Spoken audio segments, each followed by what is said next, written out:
Siz semizlik bilan kasallangan bemorlarda parhezsiz oshqozonga maxsus silikon balon, ya'ni sharga o'xshash moslama qo'yish orqali ozish usulini eshitganmisiz?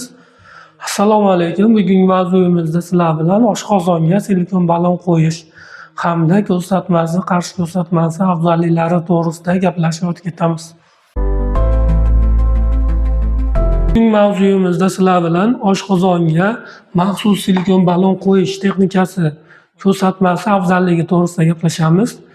Endi bu ko'rsatma qachon bo'ladi? Ya'ni parhez qilib og'zalmaydigan bemorlarimizga, tana massasi indeksi 30 dan 40 gacha bo'lgan bemorlarimizga hamda semizlik bilan kasallangan bemorlarda bir qancha asoratlar xavfi yuqori bo'lgan bemorlar uchun amal qiladi hamda jarrohlik imkoniyati bo'lmagan bemorlarga bu silikon balon qo'yish tavsiya etiladi.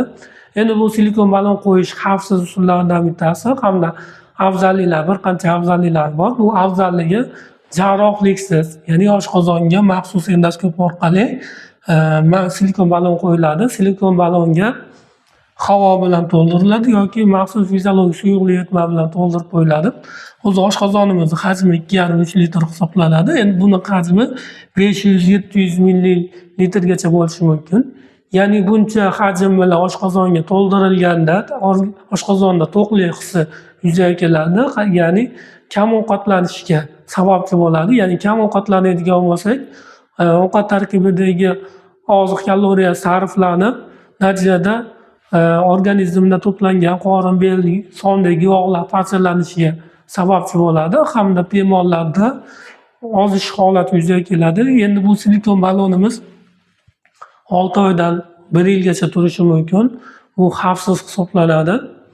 Endi bu silikon balonni kimlar uchun qo'yib bo'lmaydi? Qo'yib bo'lmaydigan holati, ya'ni oshqozonniki barmoqli ichida o'stirik holat ketyapti turgan bo'lsa, yara bo'ladigan bo'lsa, qon ketishlar bo'lsa, o'tkir yallig'lanish holatlari bo'lsa qo'yib bo'lmaydi. Endi buni qo'yish davomiyligi 10 minutdan 20 minutgacha bo'lishi mumkin. Tez bo'ladi, xavfsiz bo'ladi. Ya'ni endoskop orqali ko'riladi, kuzatiladi hamda maxsus kateter orqali shu silikon balonni tushirib turib, havo yoki suyuqlik bilan to'ldirib qo'yiladi hamda kateterdan uziladi. Endi buni davomiyligi, balon davomiyligi 1 yildan 6 oygacha bo'lishi mumkin. Bemorlar holati jinniy nojo'ya ta'sirlar bo'lishi mumkin. Bemorlarda ko'ngillanish, qayt qilish holatlari u vaqtinchalik, ba'zi holatlarda vaqtinchalik og'riq holatlari bo'lishi mumkin. Shu holatlarda endi maxsus dori vositalar bilan bemorda holatni yengillashtirib turilishi mumkin. Endi bu usul hozirgi kunda tobora kengayib ko'p qo'llanilmoqda. Buni afzalligi parhezsiz hamda jarrohliksiz ozish usuli hisoblanadi.